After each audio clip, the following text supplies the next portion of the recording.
staying alive. All that I feel is a fire inside. I have outrun it. It's a new dawn, it's a new day. Some things are different, but nothing has changed. Still got my number, still got my name. Tell everybody I'm back in the game.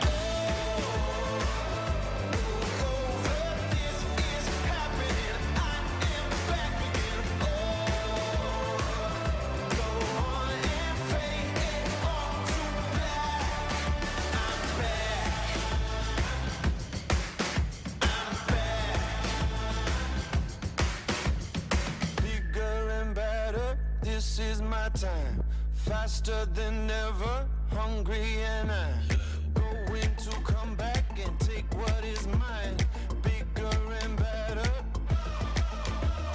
It's a new dawn, it's a new day. Some things are different, but nothing has changed. Still got my number, still got my name. Tell everybody I'm back in the game.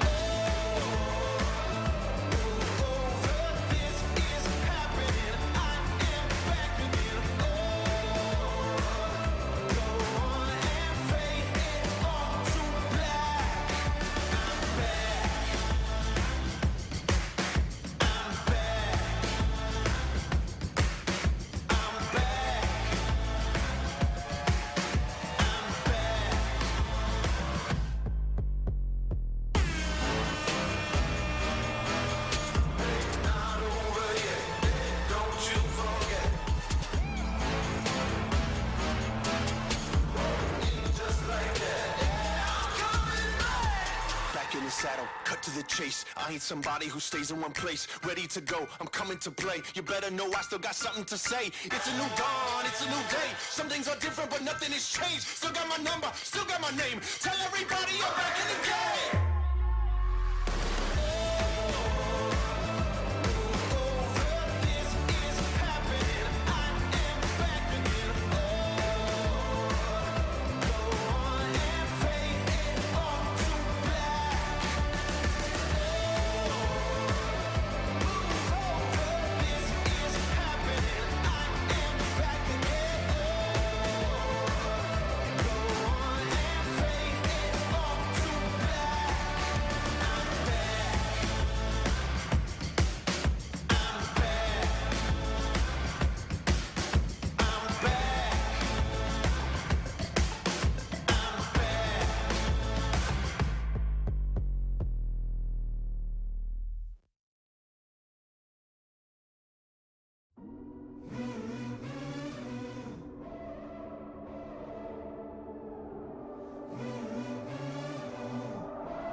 couldn't handle.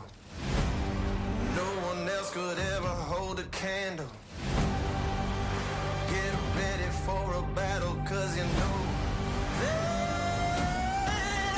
I was born for this.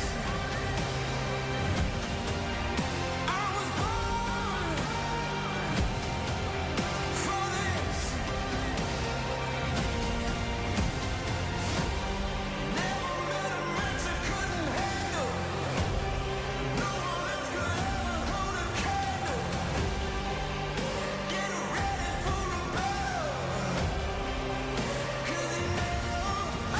I was born. I tell you I was born for this. Ain't nothing gonna stop me now.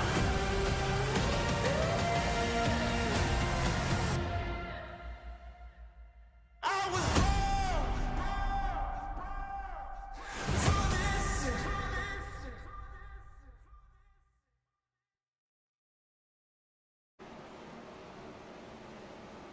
Well, good Monday evening, everybody. Welcome to coverage iRacing on LSRTV, the NC811 Call Before You Dig Cup Series sanctioned by SIM500, and we are ready to go for another exciting round of Monday Night Racing.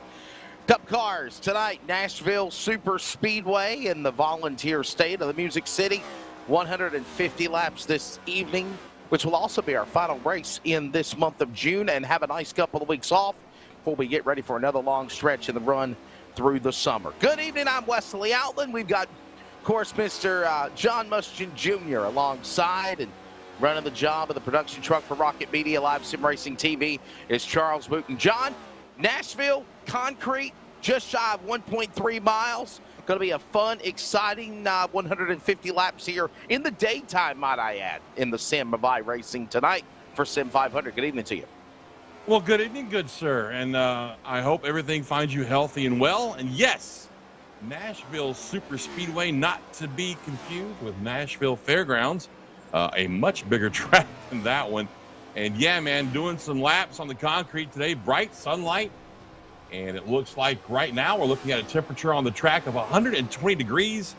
And you know, Wesley, as you and I both know from watching so many races over the years, that's going to make for a hot, slick track. It certainly will. Right now, we've got close to 37 entries that are signed in for this event. So let's take a look at the race 411, bottom left of the monitor, let you know what's going on. Thanks to, okay, no race information. Well, let's look at the weather then. On the bottom right of the monitor, if we have weather conditions, we'll let you know what the weather is. I think, Charles, yeah, it is. 79 degrees air temperature, wind speed at 2 miles an hour, track temp at 120 degrees Fahrenheit for the track temp. John just mentioned all that a moment ago. Partly cloudy, but actually the sun is beaming over the racetrack right now. And of course, we'll let you know the race 411, obviously, John, Nashville Super Speedway, 1.3 miles long. And again, they're going to go 150 laps here tonight because we're under 40 cars, so I don't think we're going to have a last chance qualifier. No LCQ tonight. And I was talking to a lot of guys down in the Discord server there, down on pit road, if you will, the virtual pit road. And this setup tonight, it's going to lend itself some great racing, Wesley. We should see some a lot of passing, and the only person, from what I've been told, who's not happy with the setup is Falkingham. And as really, seen, Falkingham is not happy. But here's the thing: he's always not happy. So, if I'm the rest of this gang, I'll be like, "Oh crap, Falkingham doesn't like the setup. We're going to lose again." You know, it just seems to be the way it goes. But I didn't talk to Daniel per se face to face, so I don't know how much truth there is behind that. But we'll see, right? This is a great track, man. It's a very exciting track, and it's not your typical cookie cutter either. No, it's certainly not. I mean, this is a fun, fast racetrack. It just recently got, introduced back to the NASCAR world last year. As a matter of fact, Kyle Larson dominated the Ally 400. I was a part of that event with NASCAR last year whenever they returned back to Nashville Super Speedway. And, of course, that track had reopened after almost about, a decade or so after just running maybe truck and Xfinity events. But it's really cool to see that, just as soon as they got their race announced that they were coming back to Nashville Super Speedway, on the iRacing simulator, they put this track immediately up there. And we've seen, John, in the last handful of races I've done at Nashville, some pretty good, exciting ones. And by the way, Nashville is the place to be because tonight also the SIM500 Cup Series is here. But also later on tonight, we've also got the Northwest Racing Series Cup cars for their race at Nashville. So it's going to be a fun time in the Music City on LSRTV. Sounds like it, man. Hey, I'm going to be honest with you. I haven't actually done any laps on Nashville Speedway in iRacing yet. I'm looking forward to it one of these days, I'm sure. I kind of missed a couple of league races a couple weeks ago when we were here. So this is going to be kind of a new thing for me, seeing these guys get around the virtual version of Nashville, if you will. So looking forward to it, my friend. We got 70 fuel laps per tank, it looks like. Depending on how hard you run the car, it could be less. If you take it easy, it could be more. So 70 laps is the magic number. I'm wondering, Wesley, if we'll see anybody try to really eke out 75 laps to make it a one-stop race if we go caution-free. That would be interesting if that does happen. I'm per se will say that that's going to be a gamble. Yeah, really not knowing. Looking at these cars, they look like they're pretty well balanced on the racetrack right now. But of course, this is only in practice mode, as right now practice is about to conclude here, and we're about to go right into qualifying. Qualifying will set the field for, of course, the lineup of the race. Remember, right now 37 entries, so there will not be a last chance qualifier. We're going to go dropping the green flag, which is really good, John, because you know we could get this race started quickly. You know, normally we have about 10-15 minutes behind because we're running a last chance race and, you know, trying to determine what the rest of the lineup will be. And then the SIM500 official said, okay, guys, if we're under 40 cars, we're just going to do our qualifying, which is on track right now. Glenn Campbell, trans service entry on the speedway right now. So we'll see what he can do. And, of course, put down that best lap, lock in the field. We're going to go race at 150 laps next. This is going to be a fun qualifying to watch. I mean, we got some names up on top of the board that did some single car runs earlier that we haven't normally seen up front. So I'm looking forward to watching this qualifying. You know, we don't have our keys to victory like we usually do, but I have one key to victory for all of the drivers of SIM500. And that is 3 words. Beat Daniel Falkingham. You are 1,000% accurate on that one. And I got one even for you, even further. Don't hit the wall. We've seen the damage model since this last build came out. Wesley has reared its ugly head, if you will, in this series and some other series that we do broadcasts on. This car is fragile in real life. We've seen all the drivers talk about it. Just hitting the wall at just the right angle will break suspension pieces and stuff like that. This one nut wheel, if you will, it's only got 1 lug nut instead of the 5 that we're used to. Has been fragile in real life, and well, it looks like iRacing succeeded in really modeling a great damage model. So we've seen some guys hit the wall, not hit it a ton. Well, hitting a ton will always kill a car, but you know, hitting it just enough to cause some suspension damage and really ruin their day. Whereas in the past, they just bounce off the wall. Charlie, Mike, keep going, you know. So it's going to be fun to watch tonight, I think. And we've also seen some issues, real quick, Wesley, with the start zone in the SIM500 Xfinity Series and their Super Speedway Series on Tuesdays. One of the drivers got DQ'd who won the race. Come to find out, he got penalized by jumping the start. iRacing is really, I don't know what the word I would use here, but they're really nitpicky with the way you start. Enforcing that, if you will. It's crazy. I mean, this driver in question sped up. The pace lap was 80 miles an hour. He was at 84.7 miles per hour as he crossed the start of the start zone, and the iRacing service black flagged him for it. So that's something else to keep our eyes on tonight. Whoa. Calantoni, front nose into the wall just near the Geico restart zone and drops it down through the infield grass. Something amiss on the 84, and here comes Daniel Falkingham.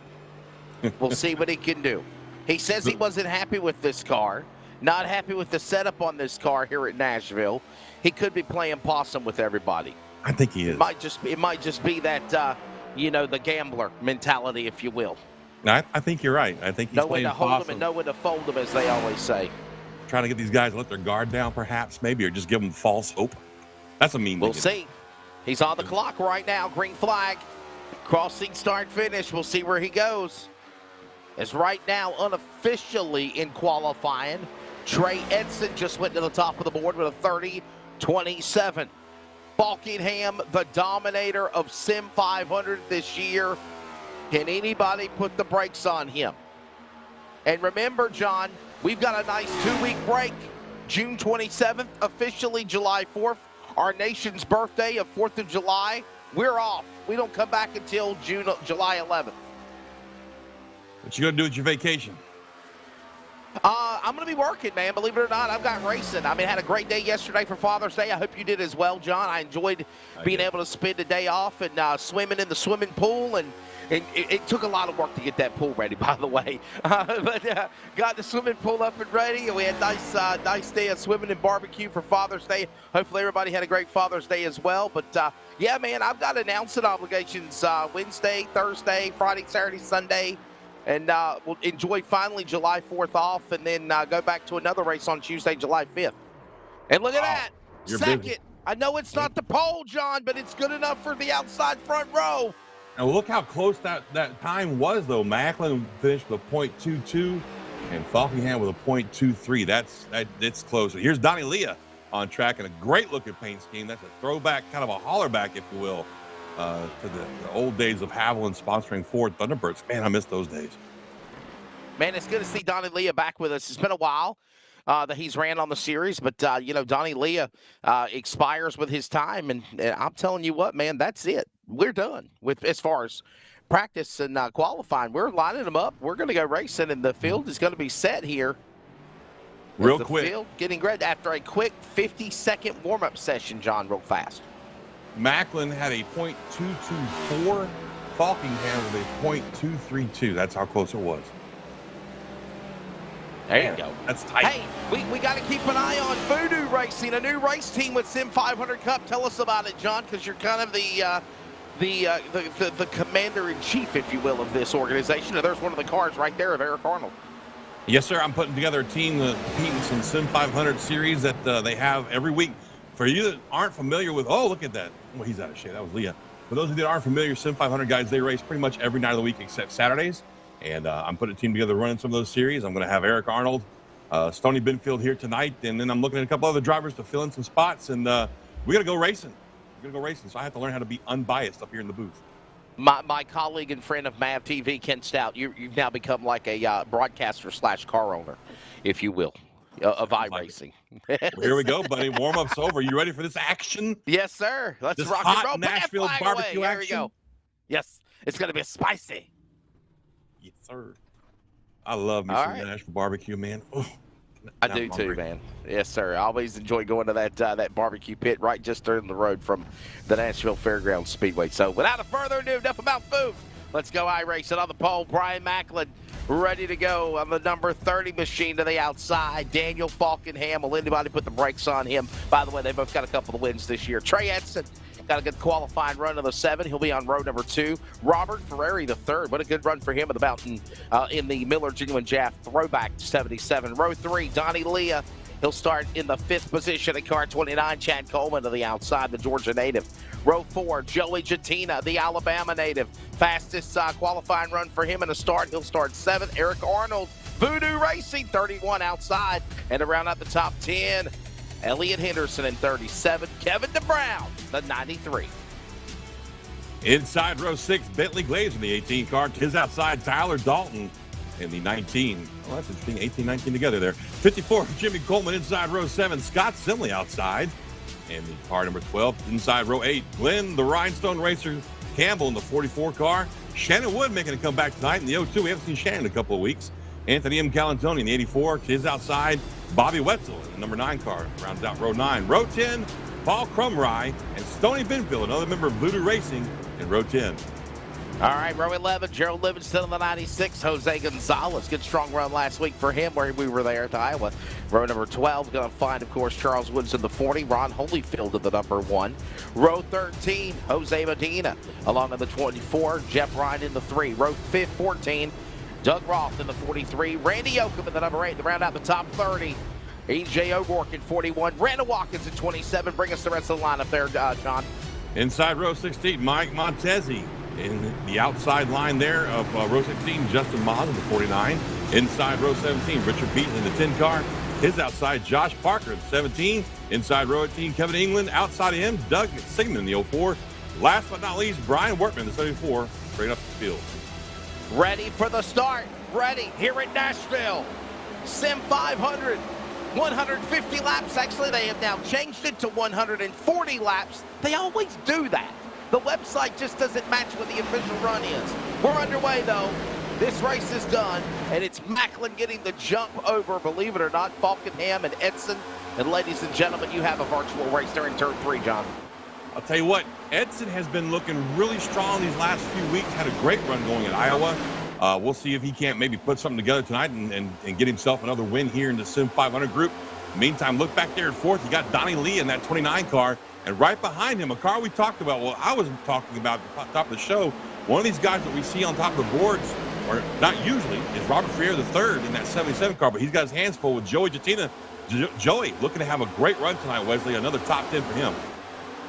Yeah, man, I'm happy for him. Got himself a pretty good spot. He's in a good position right now, so we'll see what he can do in the opening laps of this race. Down the turn 4, through the tri-oval, if you will. Start and finish, it's Macklin the leader. Falkenham, Edson, Leah, Ferrari, top 5. Everyone down single file. And here's the thing, John. We've had so many SIM500 Cup races where it has been calamity right out the gate. Caution, caution, caution. Don't do that. Get yourself in line, knock off about a good 30, 40 lap run, and then you got an idea of feeling where the car's going to be at. We always use that cliche, John, but it's the truth. To first win the race, you must first finish. And to do that, these guys have just got to get nut tucked behind one another, ride it single file, maybe make some moves if need be, but pace yourself to be there by halfway. Absolutely. I like the way you put it. In order to finish first, you must first finish. But you know what? Falkenham doesn't seem to have that problem. As we watch Macklin from on board of Daniel Falkenham, Macklin's still leading this thing, but definitely got a mirror full of Falkenham. And if we can, real quick, Mr. Producer, sir, I'd like you to focus on the number 14 car of Joey Jatina real quick. I just want to throw something out there. This paint scheme should look vaguely familiar to you guys that have watched racing for a long, long time. And I'm going to give you a hint. Think Skull Bandit. Harry Kahn? I believe this would be the version that Kenny Schrader drove. Yes, that's right. You're first exactly started right. racing with, God, I can't remember the guy's name, the owner. It was Andy. Was it Andy Petrie or Todd Parrott? Petrie. That's the last name I was trying to think of. Thank you. Yeah. That was the first iteration of Andrew Petrie's Skull Bandit car. And Joey had approached me a while back, said he wanted something to look like that. And that's what we gave him. Joey loves those throwbacks. Right after Harry Gant retired.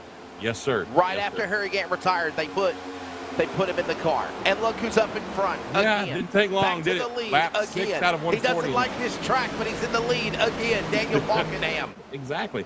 And I think we've seen Daniel be really good on concrete tracks. Dover being a prime example of that, Wesley. He was very dominant at Dover, but he had his hands full with other drivers, but still managed to pull off a great run there. Yeah, if you remember, they kind of put him in the fence, and he said, I'm going to come back to the front. Car beaten, battered, car front end gone. The back end of the car was gone. The spoiler was gone. And still somehow, some way, John, he was able to get a top 5 finish, 4th. And me and you said this, with the new damage model that iRacing's done, we'll never see that again. That's a part of history. Never going to happen unless they turn damage off, which I don't see Joey Jatina ever doing in his league. No. Yeah, it's going to be a long time before we see a run something like that.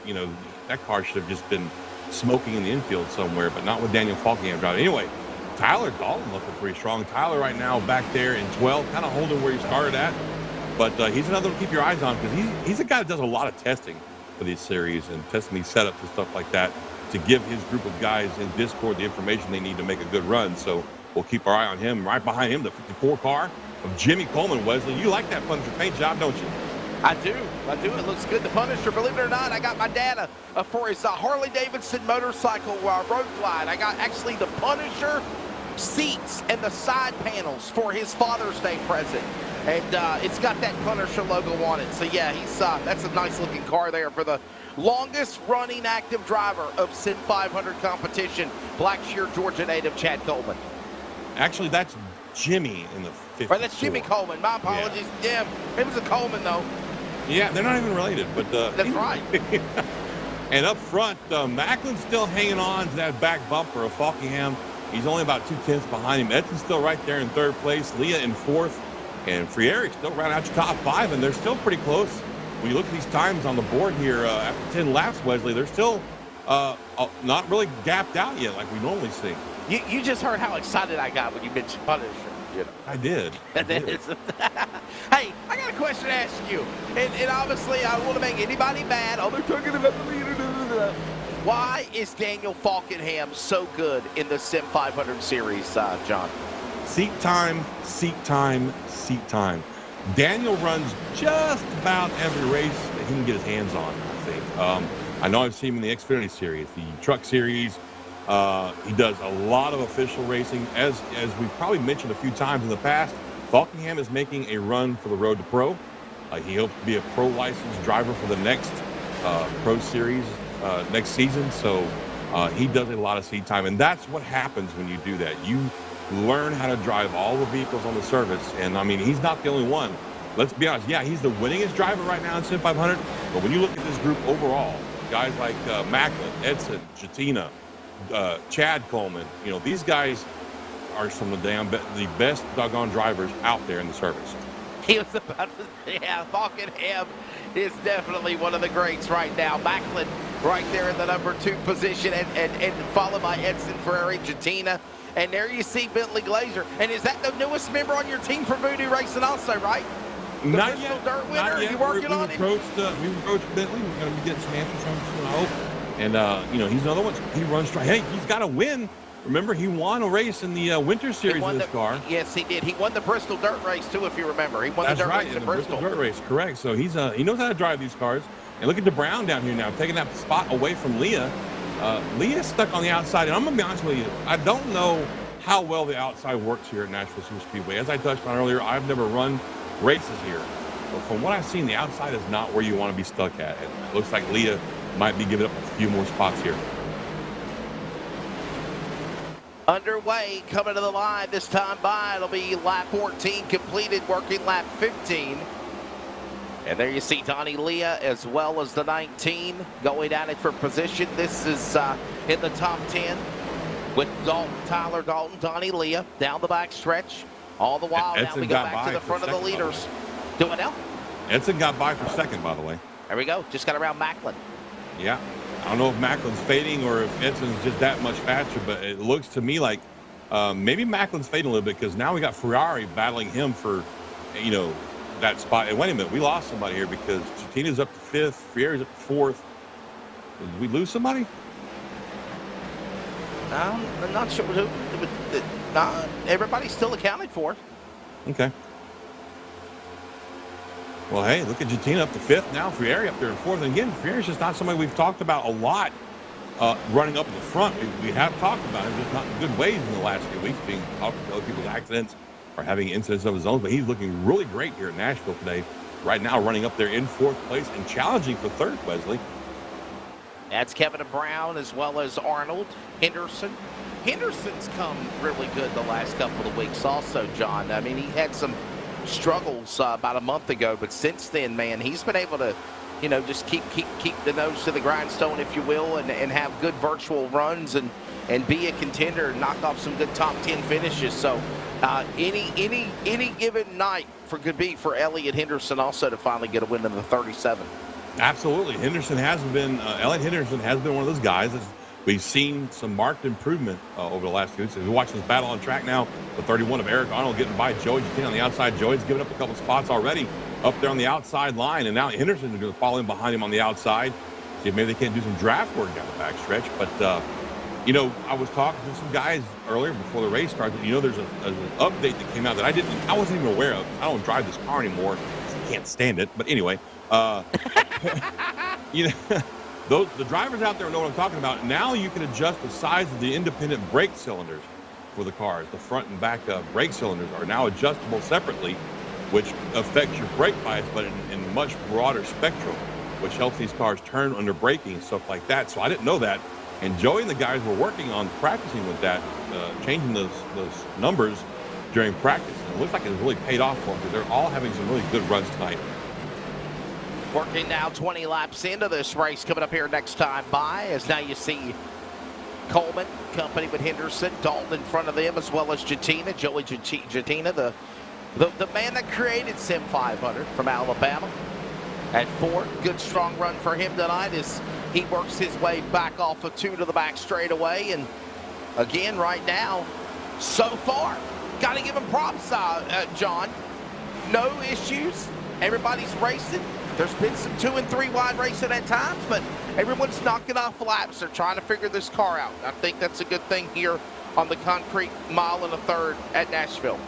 Absolutely. We've had some passing. You know, we got some guys making moves here and there, trying out, you know, a high side pass, a low side pass.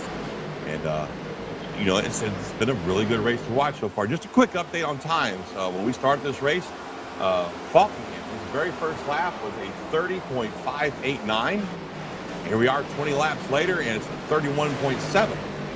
So we're looking at almost a full second, a little over a full second of, you know, wear on these tires over 20 laps. So I'll tell you what, if they do try to push it all the way to 70 laps on these tires, it could be interesting watching these guys slide around and keep control of this car.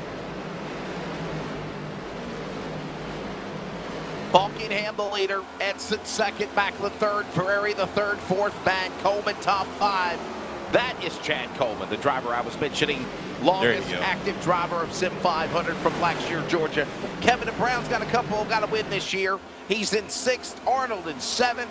Arnold's won a race this year. Donnie Leah, good to see him back, a former NASCAR Whelen Modified Tour champion and a runner of the Camping World Truck Series. Stretch. And we got trouble front straightaway. We'll see if we can find it. Green. Yeah, no harm, no foul. Still green. We got lucky there. Oh, who is that? Is that Leah? No, that is Falkenham, isn't it? No, who is that? No, that's Paul Crumry. Yeah, that's Crumry. There's another car up against the fence, though, and I thought I saw the Haviland colors, and I thought it might have been the driver of Donnie Leah. Now, it looks like Josh Barker got loose coming off of 4 and got into Paul, so Paul down to the grass. Is what we There's Donnie Leah. There. He's okay. No harm, no foul for Leah. We saw Paul Crumry with a problem. I'm sure our producer, Charles, will be able to dissect and figure out which one the cars were. But, again, John, no caution, and that's a good thing. Yeah, that's 3 wide. Wow, 3 wide through the front stretch here.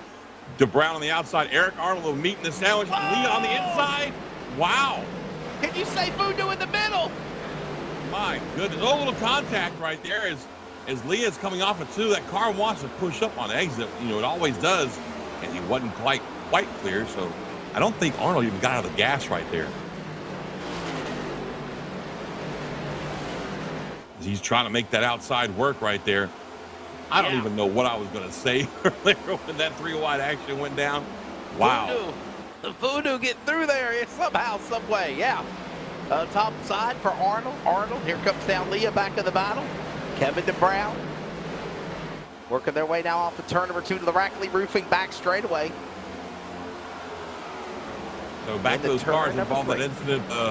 Parker has retired the vehicle. Crumry stayed in for extensive damage repairs and is back on track now.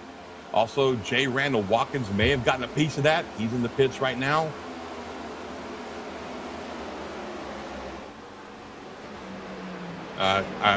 Correction, J. Randall Watkins has exited the race.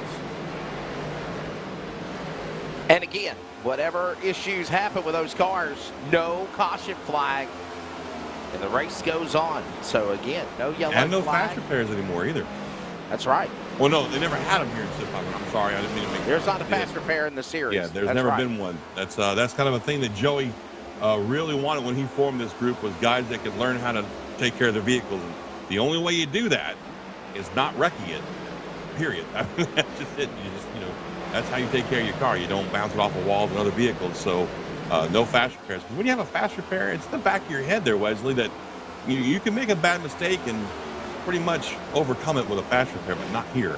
not SIM500. You got to learn how to drive the car. As we have a fight with Jatina, speaking of, on the outside in the 14, and Bobby Wetzel down his inside there, Wesley. Lap 28 of 140 coming to the line. It's Falkenham the leader. Look at now, Joey Jatina with Bobby Wetzel. Here comes Glazer now. About to see another 3-wide battle like we did a moment ago with Coleman and Lee and your car, Arnold, and DeBrown. Tell you what, it looked like those tires are really starting to give up on some of these guys. What do you think? So you're saying 70 laps on a fuel run. So what do you think tires could go, about 40, 45 maybe? And then you're going to really start getting loosey-goosey? There were some drivers that felt if they took care of the tires, they could make it an entire fuel run. And hey, this is the SIM500. These guys have cojones the size of, busting. Never mind. They like to push limits is what I'm getting at here. Everybody in this league loves to push limits on these race cars. So I wouldn't be surprised if we see everybody down to the last driver trying to stay out here as long as they can on these tires until they just absolutely cannot drive the car anymore, and then they'll come down. That's what we usually see week in and week out as we look backwards now out of Eric Arnold's car, looking back on that of Donnie Lee in that 29 there. On board from the rear deck lid camera of Eric Arnold. He sits in the number 6 position right now. And John, here's something we really ever talked about much of either. These Cup cars now for SIM500, they've got 5 gears to them. Well, they've had 5 gears to them since the car came out. Yeah. But remembering that has always been an issue, especially for yours truly. That's part of the reason I don't drive these cars anymore. I just got tired of forgetting to shift up to 5th. But yeah, 5 gears, man, and it's all a sequential shifter. There are no more H pattern shifters in these things, so those of us that have been driving with paddle shifters for a very long time are kind of happy to hear that now. Falkenham still the man leading again. About to put about 100 laps to go. By the way, don't forget, coming up later tonight, we're right back here in Nashville Super Speedway with the Northwest Racing Series Cup cars. Justin Prince and myself will be on the call. That will be around 11:30 Eastern Time on Live Sim Racing TV and on the radio side of things on the Community Radio Network. And that'll be coming up as soon as this race completes here. Hey, John, got a big week ahead. iRacing on LSRTV, man. We've got SIM500 tonight in Nashville, Northwest at Nashville tonight. Wednesday, we've got the big race at Martinsville for the Crown Jewel E Late Model Stock Car Series. Thursday, we're back again with the trucks at Nashville. Friday, Sunday, the Majors Series presented by Majors Garage. 600 miles, 400 laps with the 87 Cup cars at Charlotte, the World 600. Ouch. That makes my arms hurt, man. That car, I tell you what, as somebody who drove a very similar version of an 87 stock car back in the day, those things are monsters. I mean, and in the sim racing world, man, they got it spot on. If you run with force feedback on your wheel, you're going to be tired after a couple 100 laps. I can't imagine driving that many laps in that car. But, man. Hey, let's talk about points real quick, Wesley. You want to talk about some points? Sure. So right now, our top 5 in points: Daniel Falkenham, Byron Daly, Chad Coleman, Kevin DeBrown, and Jose Gonzalez. Out of that top 5, Daly didn't make it tonight. His real-world job called him out to go do his thing. Falkenham leading the points, leading the race. Go figure. Let's see who else we got here. Chad Coleman. Chad Coleman was having a pretty good run. I have lost sight of him now. There he is. He's in 5th place.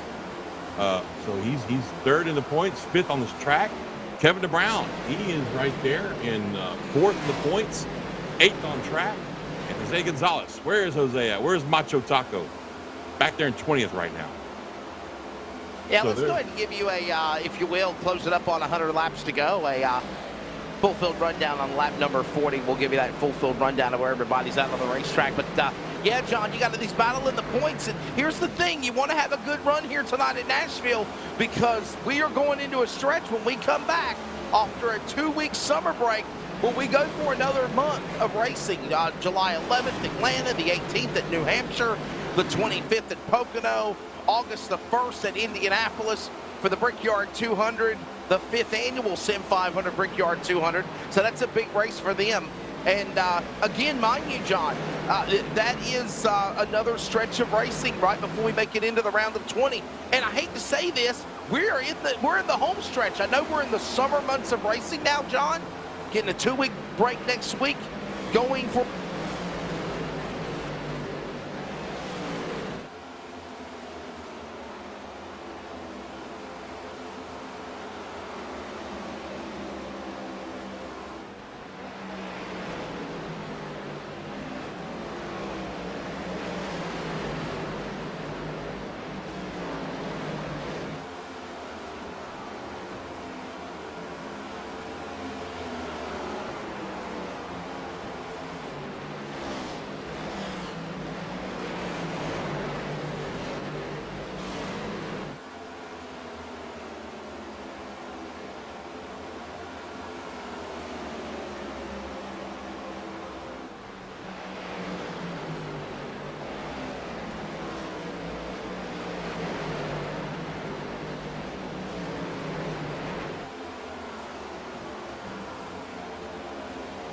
there to be, you don't want to go into Daytona biting your nails wondering, do I have to finish the win in this race just to get in the playoffs, or am I good? That's never where you want to be. So we'll pay close attention to that as we go, folks. We'll keep you updated on these points every week and let you know how close maybe the cutoff is down there at 19th and 20th, see who's on the bubble.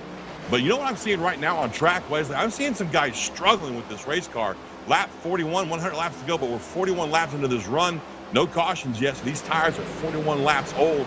And I am seeing some guys fall to the back. Joey Jettina. Joey started this race up there in, like 5th or 6th, I think it was. Right now, he's riding around 14th. Sorry, 15th, excuse me. He started 7th place.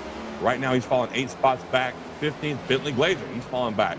Let's see who else is falling back. Simley's lost some spots. Shannon Wood's back 10 spots. So these guys are learning. Oh, here we go. Green flag pit stops, buddy. Pit stops coming in. Who's up first? And we'll see this car dropping down onto the pit lane. That's Shannon Wood in the 02. Shannon Wood, yes, sir, 02, and ready to make his. Is this? Do you think this is scheduled, John? Do you think this is right around perfect timing? I think this is where they want to be. Yeah, I mean, we saw these guys just struggling out there on these tires.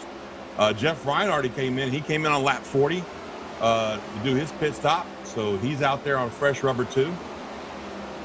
And let's look at let's see, the best lap that Falkingham made was a 30.57. His last lap was a 32.27, almost a 2-second drop. Excuse me, drop off after 43 laps. So yeah, I imagine these guys have figured out that they're not going to be able to go a full 70 laps on tires. Yeah, I was going to say the same thing, John. And if the 02 now exits off the pit lane, we see Wood's car come back on the racetrack 1 lap down. If he does this sequence the next 40, 40, and 40, obviously it's going to be a 3 pit stop race for his team. Now, that might be a different strategy compared to some others, but right now we'll see if that's something that'll be a strategy call. Pitting early will be the advantage for Wood in the 02 car. Yeah, I mean, and let's keep in mind, it'll be an advantage right now because he's going to be really fast out there. That's right. We also have that doggone rule about how many tires these guys can have, and let's just go over that real quick. As we see Joey Jettina now ducking on pit road. They started this race with a set on the car and 3 in the pits, so they've got to plan their pit strategy around that now. Joey Jettina on the pit lane. The NC811 sponsored number 14 from Alabama. Nice looking car. Throwback to, again, the Harry Gant colors. Ken Schrader, Andy Petrie race colors. Oh, he missed his pit. His stall. Oh, you can't make that mistake. Especially under green flag pit runs also, John. No, not at all. Donnie Lee is on pit road. Kevin DeBrown's on pit road. Here we go. I think this is it, Wesley. We're going to start seeing everybody and their brother start ducking down. Now it's going to be, when you talk about the top 5 guys, Falkingham, Macklin, Edson, Ferry, and Coleman, they've got to pay attention to this now because they're going to be losing 2 seconds a lap to these guys as they filter through. So it's going to be, you're going to want to watch and see how long you can actually stay out without, kind of stepping over that line.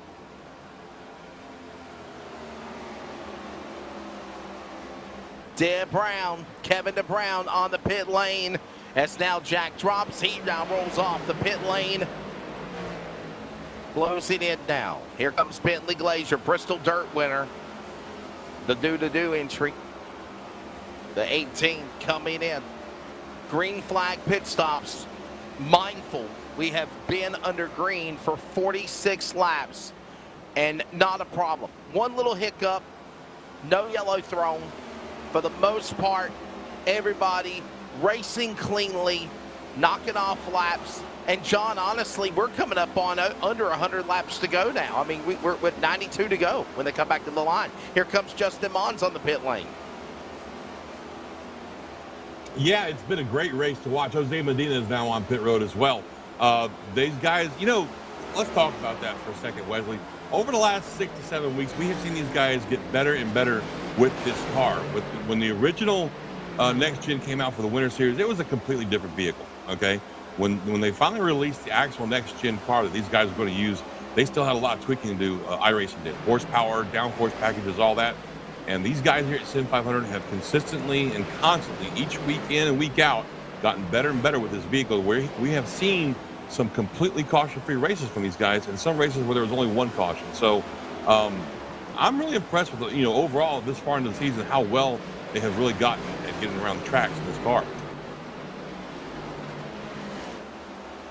Daniel Falkenham out in front, still leading the way. There is Jimmy Coleman.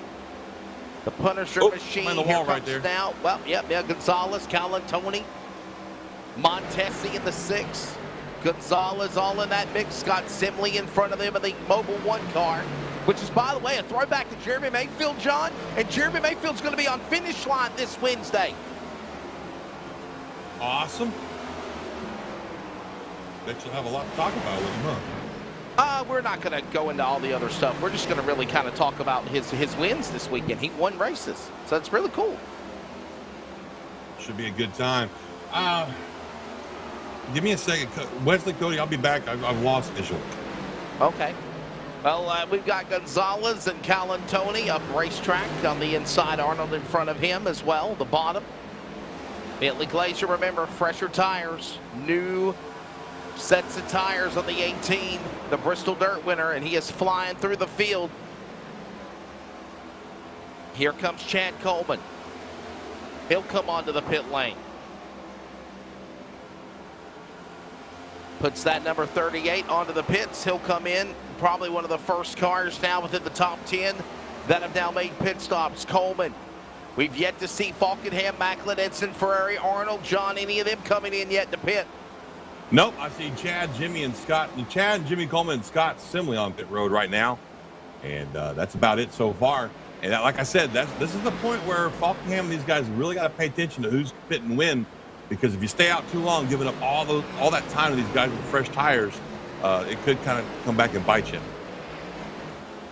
Here comes Doug Roth on the pit lane, the 43, STP colors, Richard Petty. And now he will come down to pit road. All right. You got to make these pit stops flawless as well. 4 tires and fuel, no mistakes. As we watch the Jack come down, here we go. Now this is Gonzalez. Good run for him last couple of weeks. Solid qualifying runs also, John, if you remember, for the 26. Oh, yeah, absolutely. See Stoney Benfield on pit road now. Calantoni's made his. He's in and out. Doug Roth is out now. I'm still amazed that Falkenham and Macklin, these guys, are still out on these tires, man. My goodness. Right now, the top 16 have yet to pit. Here comes Arnold. Team Voodoo Racing entry. Got to Come work up with the right job on that car. Did you come up on the paint for that car, John? I'm sorry? Did you come up with a paint job for that car? Yes, sir. I did that scheme for him. I didn't do the number font. He's got the iRacing. Oh, but did he slide through his pit? Nope, he made it. Okay. He's all right.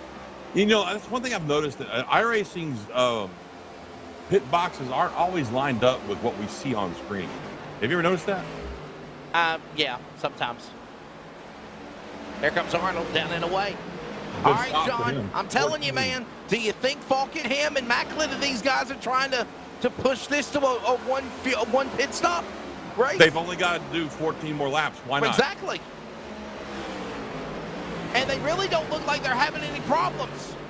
You mean besides 2 seconds slower than everybody else in the field? No, they're not having any problems at all. Yeah, I mean, that's going to happen, though. I mean, as far as the drop-off, but, I mean, as far as, like, worrying about handling, worrying about getting sideways, dirt tracking off the corner, it's really not showing any problem for them. No, it's really not. I was just going to say that. You beat me to it, doggone you. But they look as smooth now as they did at the start of the race. I mean, even Macklin is still right there on Daniel's back bumper. He has not given up any ground. He's actually made up ground, really, over the last 10, 15 laps to Daniel Falkingham there. Now, Edson and Frieri are back there about a second and a half away.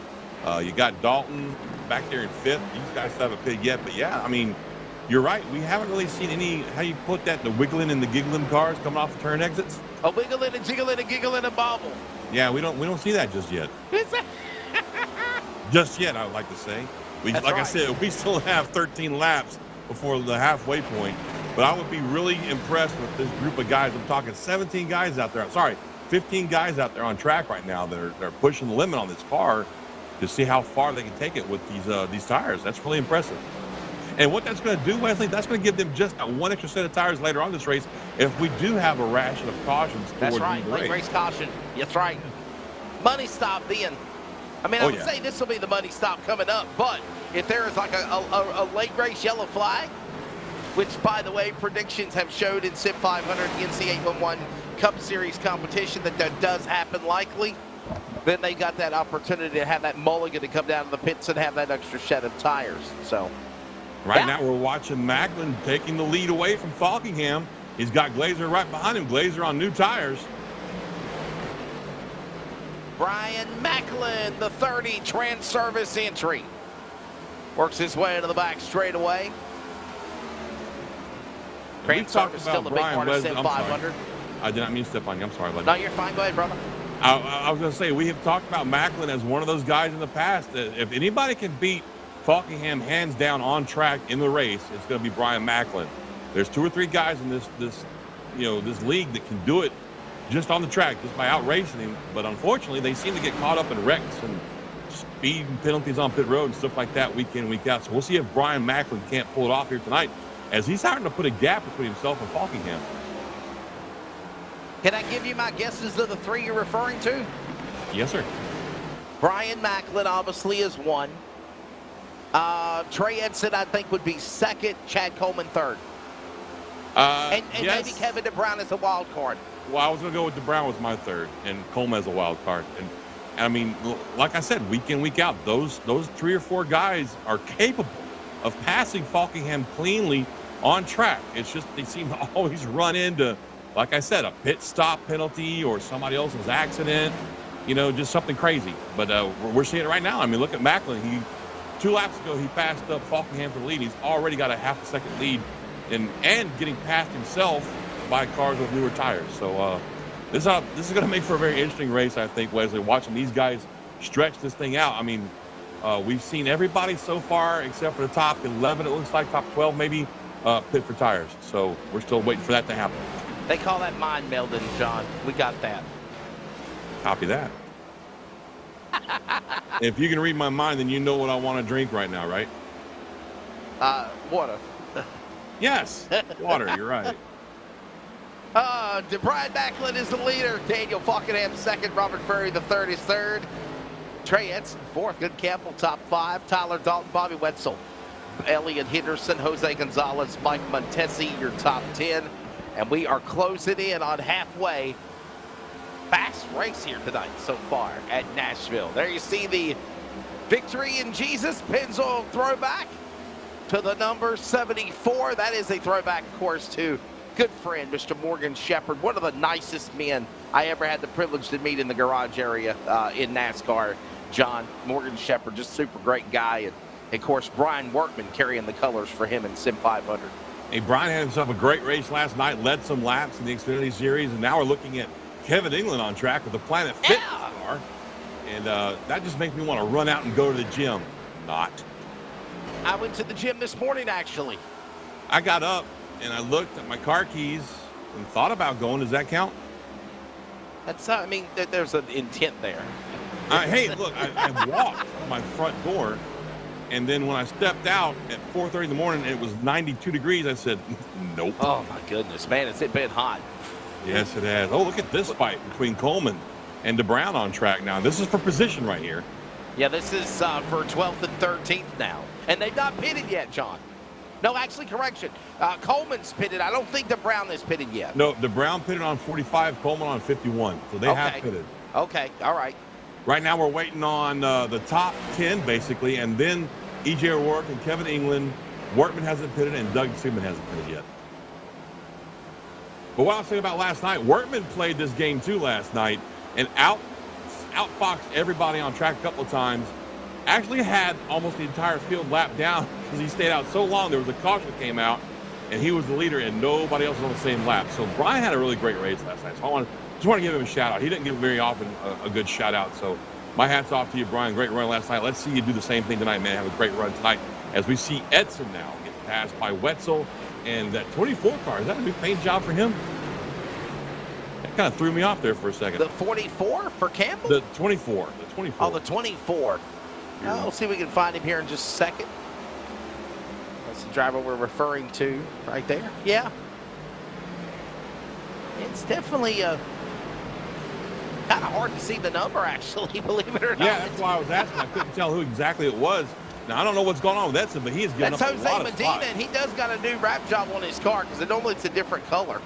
Oh, that was fucking Cole Medina, right? Okay. All righty, let's see. We still got the top 10 that have not pitted yet. And O'Rourke still out there, and Kevin England still out there. I'm just really impressed with this, man. All right, and John, we're coming so up what are lap you 70 thinking? here. We're coming up on halfway. I was just going to say that, bud. Macklin crosses the line, takes halfway, gets the cross flags, comes down to the pit lane. What are you thinking?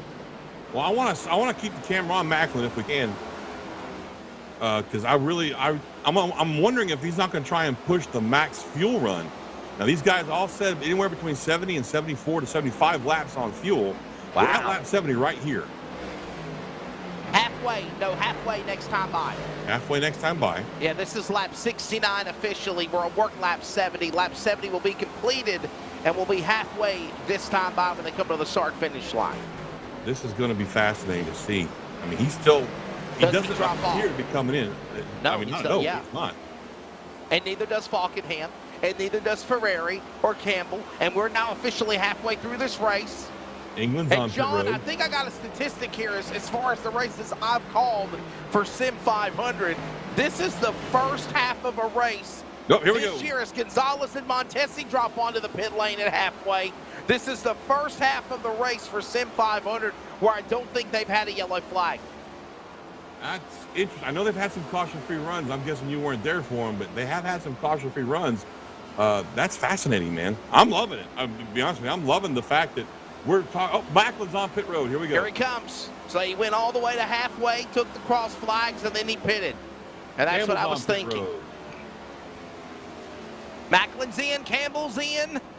Now Falkenham will go back to the lead. Yep, Dalton and Wetzel will pit. They're drag racing down the road. Side by side, side by side. Now these two are teammates. So I've been in there with them. They communicate very well. Hey, look, man, I'm before you. I'm gonna be on the left of pit road. I'm outside of you on the right. Here comes Falkenham. Leader smokes him in there. Ooh, that was close.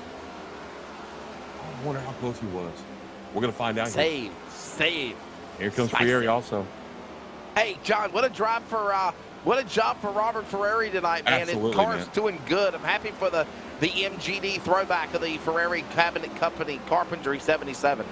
I am personally hoping he finishes the podium tonight because I would love to interview that guy. Well, guess who's moved up to second? Donnie Leah has now moved up to second by virtue of the green flag pit stop cycle.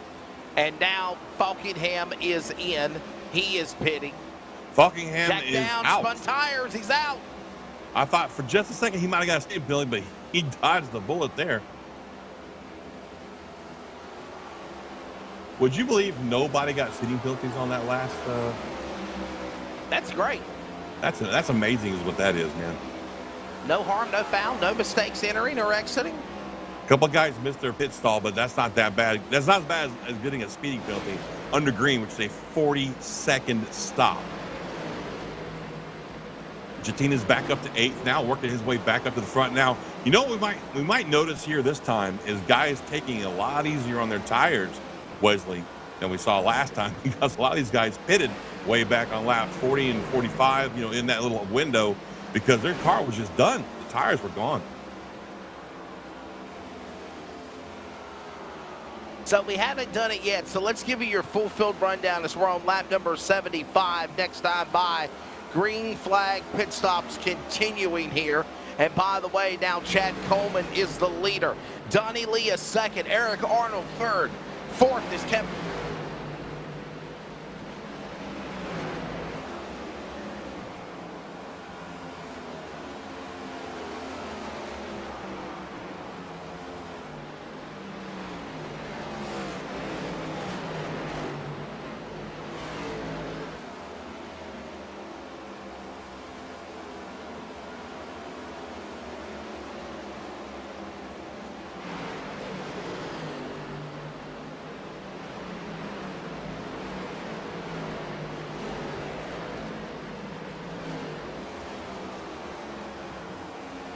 Back there in 20th,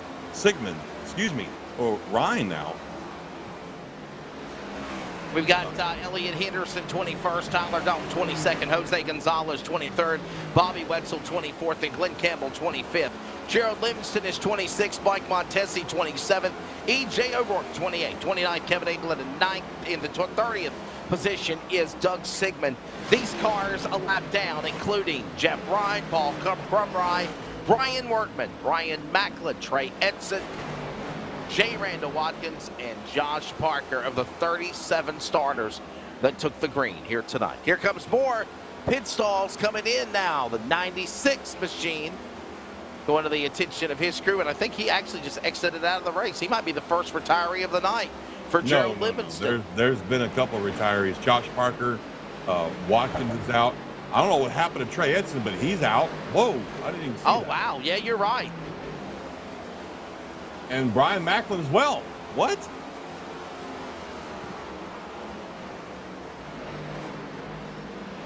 Please don't tell me we're having the dreaded weather delay come in again with the server. I'm going to look into this for me. Why don't you call this race? Falkingham and Holyfield now battle for 11th and 12th. This is going on the racetrack as we're getting reports of some drivers that are dropping out. Falkingham climbing, flying, moving past Holyfield. Now getting by Benfield. Next man, Colin Tony. He'll be after him for 10th. It's all going in the sights of the leader as they work off the corner. And here is a replay of what happened to on pit road, yes. So something happened to Brian Macklin. Thank you, Charles. In the production truck, he found it.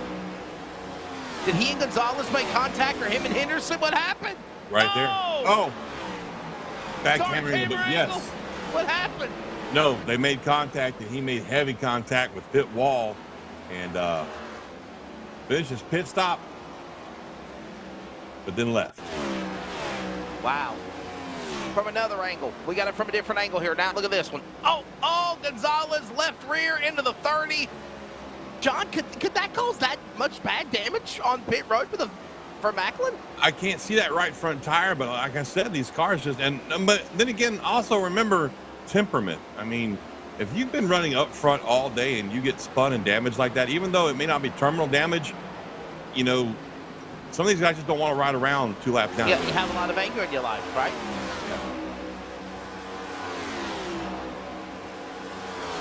Now, not you per se, talking about them, right? Well, I don't know. It depends on who you talk to about me. But anyway. Now, as for Edson, who also retired, was also running up front. Looks like he just he had some issues. Looks like he had some technical issues there. We're going to have a nice little break if nothing long-winded happens here before we come back around 11:25 Eastern Time with coverage of the Northwest Racing Series right back here at Nashville. They're going to try to go 3 wide. Brian Workman lap car up on the outside.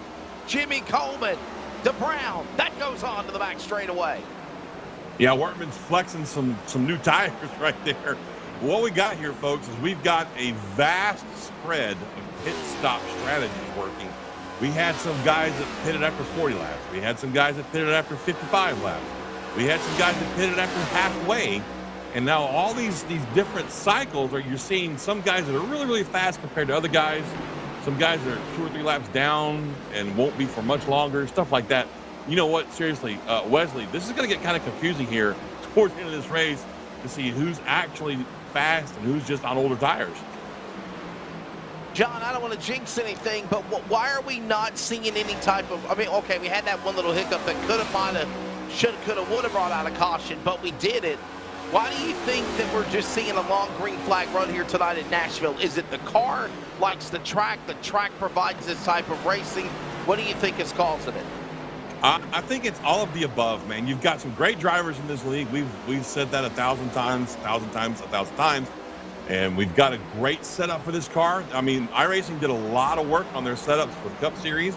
And you know, you've got a great track. I mean, you know, Nashville's a really good track. It allows, you know, it's big and wide, as we see right here with great shot from our guy down in the production trailer, Cody, giving us some great shots here. You can see how wide this track is. So there's lots of room to race. And, you know, I think mainly, though, it's just the guys who are watching the race there, Wesley. I mean, these guys are the cream of the crop, best of the best, top of the top. The cream rises to the top, the pick of the litter, if you will. As Chad Coleman right now up in front, Donnie Lee a second, Eric Arnold third. Here's Falkingham, Jimmy Coleman, Kevin DeBrown, they go at it. By the way, this is 4th, 5th, 6th. They're about to run down Arnold, Leah, Coleman. Falkingham coming back to the front in 31. Also, there's Arnold. He's trying to get after Leah for second. Yes, sir. Now, okay, let's just run this down. Coleman was last in on the pits, lap 51. That is 36 laps ago. Donnie Leah last on pit road, lap 45. Then you've got Eric Arnold, lap 54, and then you got Falkingham, who we know is fast. He was on pit road last, lap 72, just 16 laps. So there you have it. There's a huge difference in the tire wear going on in this top 4, top 5 right now. And when it's all said and done, towards the end of this race, you're going to have Falkingham out front again, I think. Well, it's a bold strategy, John. Let's see if it pays off. Obviously, if you're somebody like Daniel Falkingham, you on know pit road. who. Oh wow, Donnie Leah pitting. And honestly, John, this is perfectly in sequence of when we saw the first sequence of green flag pit stops happen. Yeah, pretty much. There's about 10 drivers that are climbing through the scoring pylon now. Obviously, the most successful being Daniel Falkingham, where they actually pitted at lap 70, 71, 72. So we do know they could stretch it, John, to the finish if need be. Now remember, there's also 2 attempts at overtime if need be. DeBrown's on pit road. Jatina's on pit road now. And again, all cars are pitted around lap 40, 45. Jatina's in. Here he comes now, second stop. This would be, John, I believe, the money stop of the race for these guys. I do. Absolutely. Well, maybe not for this group, because if they're going to continue with this 45, 50 lap entry to pit road thing, they're right at the back edge of that window. We might see some guys have to come in a little bit sooner. You don't think they could go to 140? If they don't like driving tires like that, I mean, we know they can go 70 laps on field, but these guys have not been able to do that on tires tonight. So it's going to just depend on, I guess, their personal preference. You know what I mean?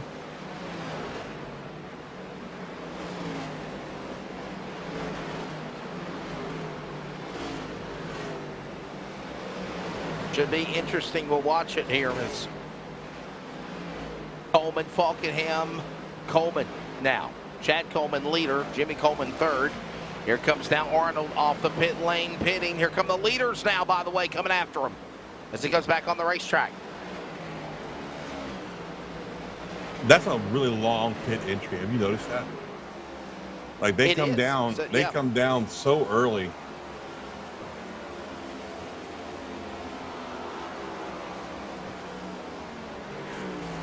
But it's better than what we saw at Iowa. Was that you and me at Iowa last week where they had everybody and their brother spinning out trying to get on pit road? It was. You're exactly right. Yes, sir, it was.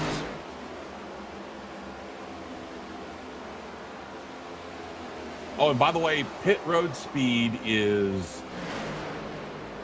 it's like 50 miles an hour. I can't tell. Maybe 45.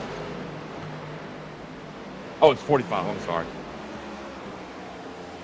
I bring that up because I've seen like several guys that are right at the edge of the tolerance for iRacing's penalty tripper, if you will. Chad Coleman, Falkingham. Right now we watch this driver with Dalton. Someone's getting ready to pit.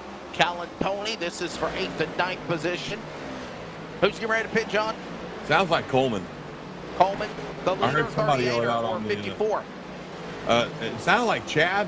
He said something over the radio. Maybe one that he was pitting. I might have misunderstood him. But, I mean, look at this. Falkingham's already got the second spot. He's only a second and a half behind Coleman. It's amazing how some of these guys have been able to make these tires work this long. Glazer's on pit road now. Glazer on the pit lane. And John, here's something I got to think about, bud. Remember, we mentioned Northwest Racing Series Cup tonight here at Nashville. Do you think we could possibly see the same type of race scenario? Now, I'm going to be completely honest with you, cars? Wesley. I've never seen those guys race, so I don't know their skill level. But if they're using the same car, same setup, same track, same time of day, yeah, you could be looking at the same thing with those guys. A caution-free race, it goes a lot quicker than what you thought it would. Knock on wood.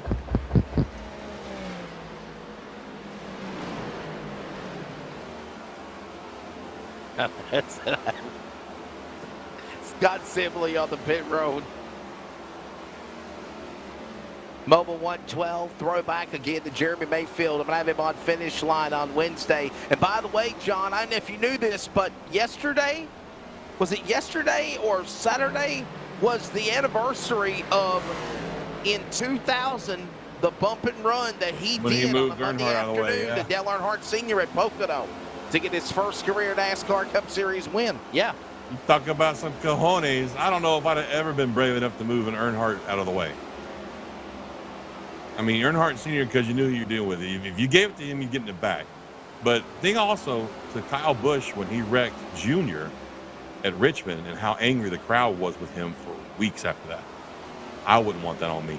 But what about when Earnhardt wrecked Labonte at Bristol? I mean, And people were mad at him, yeah. Yeah, and there was more boos than cheers that August 1999 night, okay? Just being honest.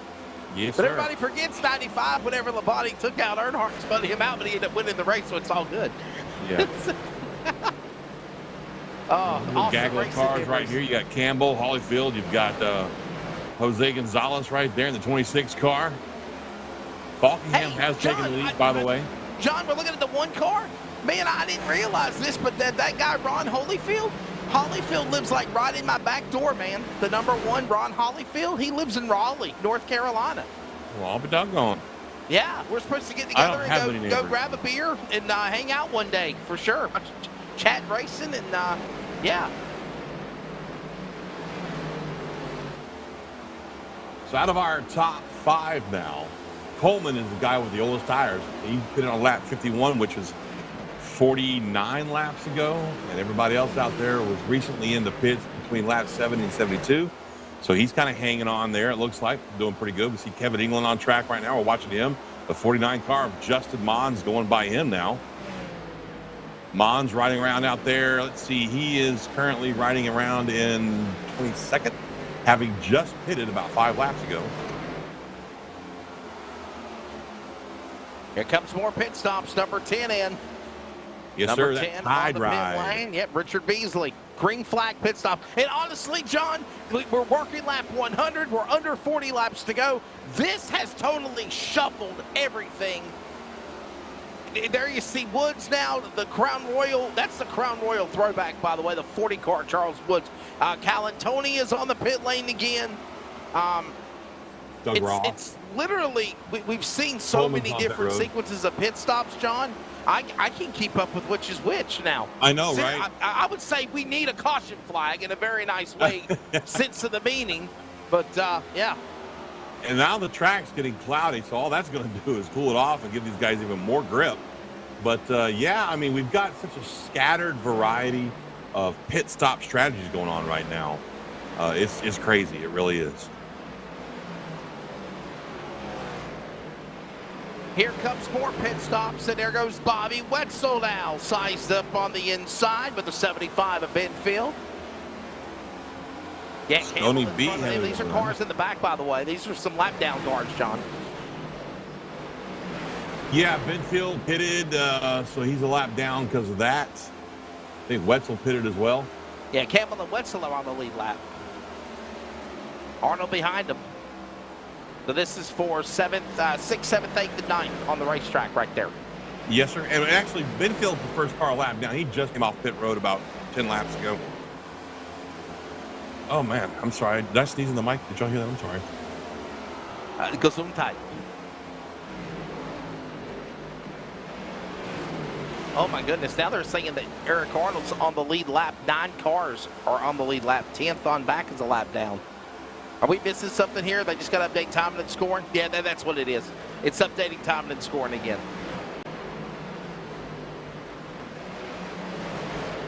There goes Benfield, lap car up on the outside. Campbell there on the inside. Wow. John, do we only got 10 cars on the lead lap now? I don't know, man. I'm seeing one thing on SDK. I'm seeing another one here in the server. I don't know.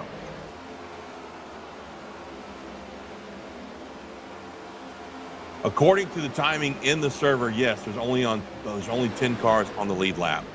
Wow. SDK is showing a different number right now. I got you. Yeah. Right now, SDK is O'Rourke showing is the 20 last cars car on the lead lap. on the lead lap. I'm sorry, he's the first car lap down. DeBrown is the last car on the lead lap at the moment. Right. Man, oh man. Yeah. Here you go. Oh, look at this closure cloud rate. cover. Wow. John, and here comes that massive cloud cover also as Wetzel and Ferrari battle for position. There's Campbell, there's Gonzalez, this going on. And John, you got to remember this as well. Man, that might tighten the cars up right there, trying to work through the cloud cover. Bringing up the race cars, tighten them up and surrendering them the handle, even the setup. Here comes now, here comes Medina. Yep. Jose Medina brings his 24 onto the pit lane. Oh, it's the Tecate race car. Okay, I was trying to figure out who that sponsor was. Tecate. That's a beer, ain't it? Yes, sir. It's an Saki's. import. It's an Stay import. thirsty, my friends.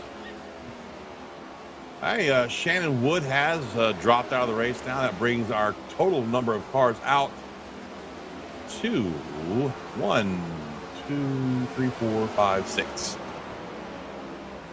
No yellow flags, 107 laps in. Green flag pit stop strategy, a smorgasbord of different opportunities of sequences of pit stops. It has jumbled up the scoring pylon, if you will. And guess what? All this chaos and mayhem, Daniel Falkenham is still winning the war. 10 seconds ahead of battle. second place, Robert Ferrieri the third. Tyler Dalton back there in 13th. But again, let's just remind everyone that the pit stop strategies are all over the board right now. Some of these guys just came out of the pits not too long ago. Falkingham hasn't pitted in 39 laps. So, I mean, it's all over the board, folks. So what I would recommend doing is hanging out until the number of pit stops. Falkingham's only made one. Ferrieri, Dalton, Henderson, these guys. But when they made their one is what's the big difference there. Like I said,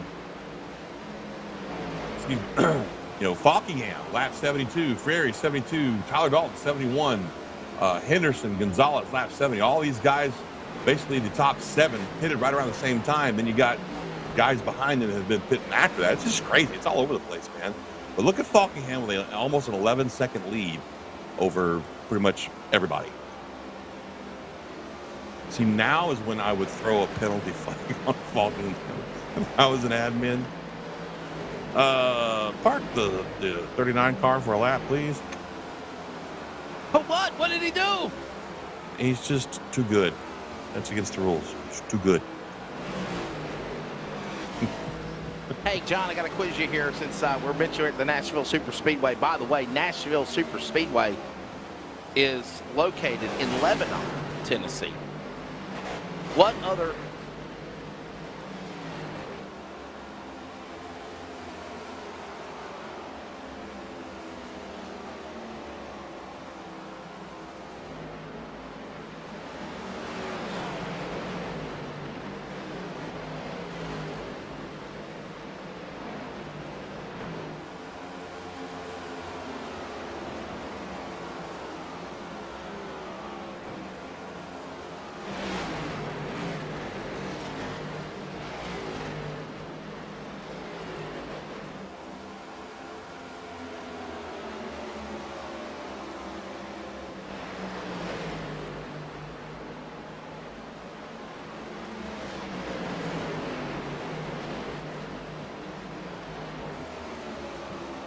His way through traffic. I'm looking at the timing here.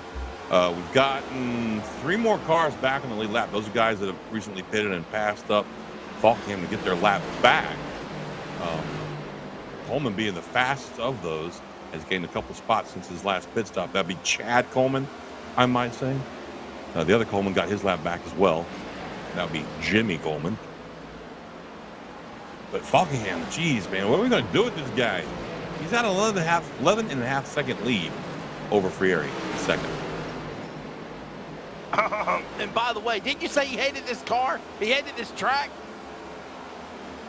That was hearsay. I'm beginning to think they were just staying with me. They wanted him to be that way. Mind melded, if you will. There's Arnold and Holyfield, lap car. Oh, my goodness. Wow. Just picking them up, putting them down, man. Yeah, Arnold and Wetzel are actually on the same lap. But those two guys, the Holyfield and the one car, Roth and that 43 car, they're trying to get their laps back. They just came off the pit road. They have some fresh rubber on there. So they'll be doing a little bit quicker lap times than the guys in front of them on the scoreboard, that is. Right now, O'Rourke is the first car 1 lap down. Joey Jatina riding around back there in 16th. He's the next car a lap down. You got Smiley back there. Smiley, I'm sorry. Scott Simley, Calanzoni, Stoney Benfield, Yoakum, Beasley. All these guys are a lap down. And I'm not going to say it's because of pit stops. I'm just going to say they're a lap down and let y'all figure it out, because I don't know if it's because of the pit stop cycle or if Faulkingham's just that doggone good. What say you, Wesley?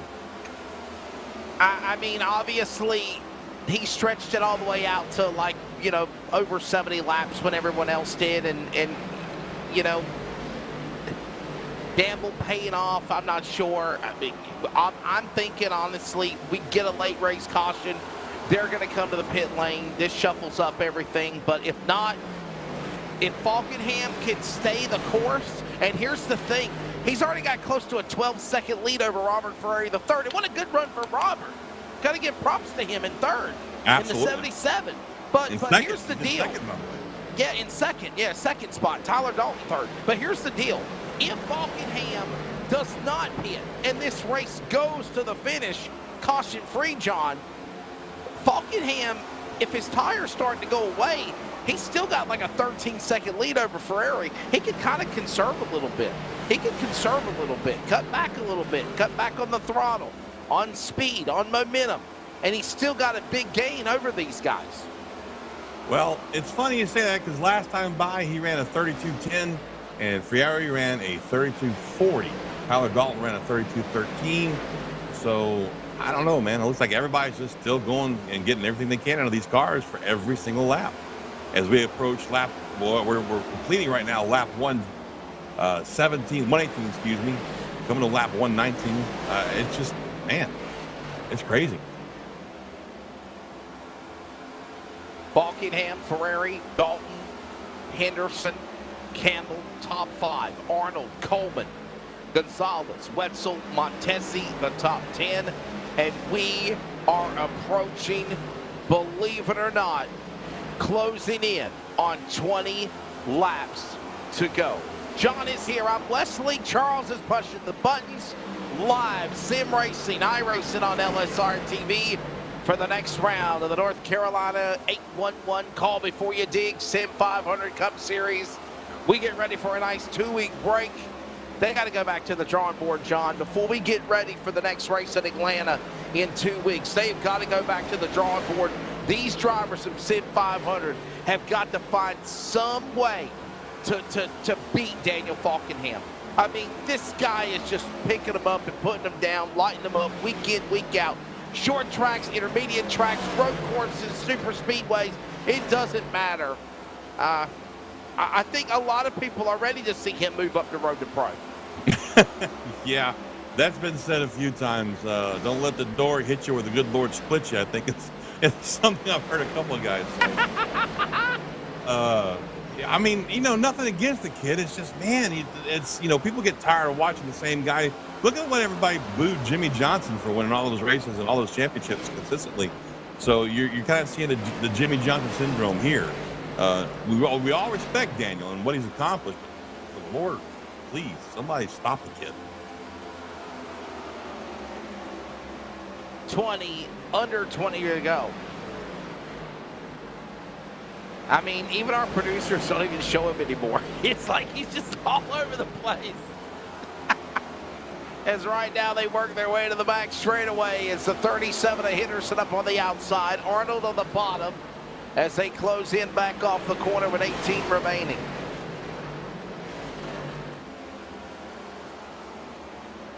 Cars bobbing and weaving. There's Kevin England in front of the Henderson car. 6th spot, trying to get to the 5th position of the 31 of Arnold.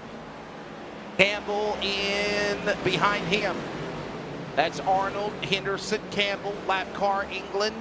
He clears them. So does Gonzalez now back up behind them. This is probably the best battle on the racetrack. Henderson up the racetrack now.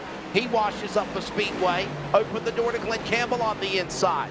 17, now make it 16 to go when they come to the line with Falkenham leading the way. 17 to go in the 39 machine. This is Henderson and now Campbell side by side. Best battle on the racetrack, obviously, is ready to settle this into the finish. I don't think anybody's going to make any late race pit stops. I think, honestly, you have set yourself for what you have. This is the way it's going to be, unless something changes with a late race caution. But right now, it just seems unlikely. As here comes Henderson. Henderson now trying to run down Campbell. This is for 6th position. Gonzalez right there behind him. Lap car, Kevin England behind them as well. Calantoni. Rourke. That's on the racetrack for 17th and 18th. These are a couple of lap down cars having a little battle amongst each other. Back off into Rackley Roofing turn 2 to the back straightaway. Lead lap cars also in that pack as well. And all the while, 15 to go, John, and it is still Falkenham the leader as we still watch now Calantoni and O'Rourke. A couple of lap cars have a battle there in the top 20.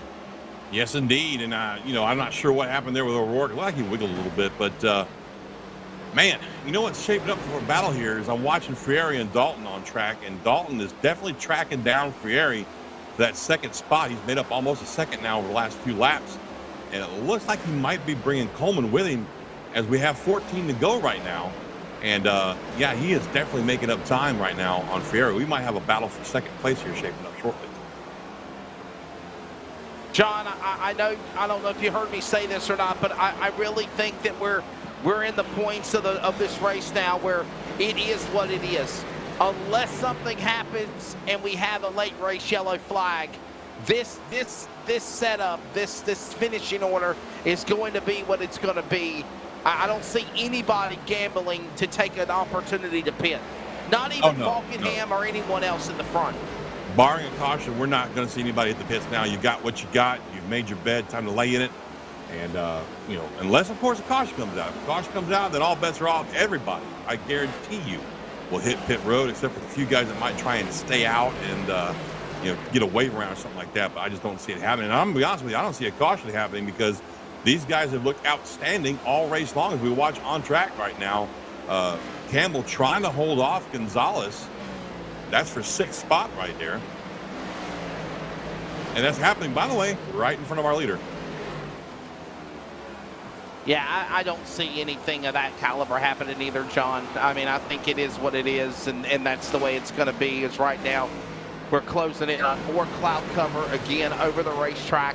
And we're closing in on sim time later on in the afternoon, probably around 5:30, 6 o'clock Eastern, or Central Time, actually. And 10 remaining. And there you see Gonzalez, and Campbell. Here comes now the 04, I think that is, up on the outside, a lap car of Sigmund, Doug Sigmund. And here's the thing, John, we've got to a point in the race now with 10 remaining. Cars are just scattered all over the racetrack by looking at my track map in front of me. There's not one point on the racetrack where there's a dead spot of traffic. And you got lap cars mixed with lead lap cars, and this is the equivalent of what will happen to the end. Yeah, pretty much. And right now, there's 1 second of difference between Friere in second and Dalton in third. That's really shaping up to be a good fight, but we've only got 9 laps to go. I don't know if Dalton's got enough time to reel him in. Right now, Dalton's got nothing but clean track between himself and Friere, as we still watch this battle right now between Campbell and Gonzalez. Gonzalez trying to figure out how to get around Glenn in that 44 car cleanly without getting into him, and he's just not having any luck getting around him. Right when you think he's going to make that pass on the inside, he just loses the opportunity, and it goes away pretty quickly. John, did you think we'd have a race of this caliber tonight? I did. I was pretty sure it was going to go caution-free for these guys because it's just a great track to drive.